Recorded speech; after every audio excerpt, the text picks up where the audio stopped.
धके आवह राजधानी ढेरे कलेल राजा मना मानी ए सैया काल्हे धके आवह राजधानी ढेरे कलेल राजा मना मानी जाके परदेश कौना सोत पलो भइला रहे कि न रहे घर हम बलमुआ गवना कहे के करैला रहे कि न रहे घर हम बलमुआ गवना कहे के करवला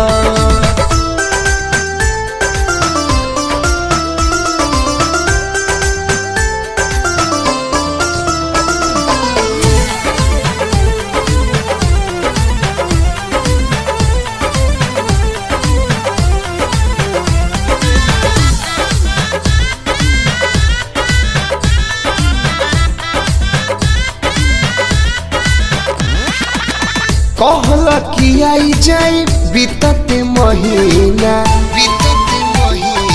झूठ बोलेला कहला कि आई जाए बीतते महीना इहवा बैठी रहे देखिले रोजीना कौन मजा सैया न हमरा में पहिला रहे कि न रहे घर हम बलमुआ गवना कहे के करैला रहे कि न रहे घर हम बलमुआ गवना कहे के करवला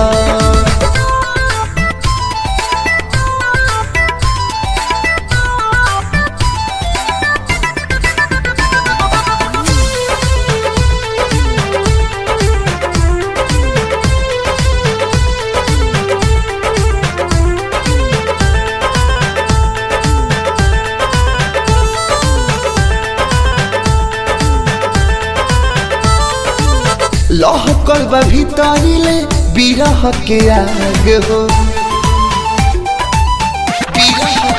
राजा लहकल बा भीतरिले बिरह के आग हो शादी भइल तोहारा से फुटल रहे भाग हो मुखिया जी ढेर दिल कहे भर महिला रहे के न रहे घर हम बलमुआ गवना काहे के करैला रहे के न रहे घर हम बलमुआ गवना काहे के करैला काल्हे धके आवह राजधानी ढेरे कलेल राजा मना मानी जाके परदेश कौना सोत पलो भइला रहे कि न रहे घर हम बलमुआ काहे के गमन करवला रहे कि न रहे घर हम बलमुआ काहे के गमन करवला।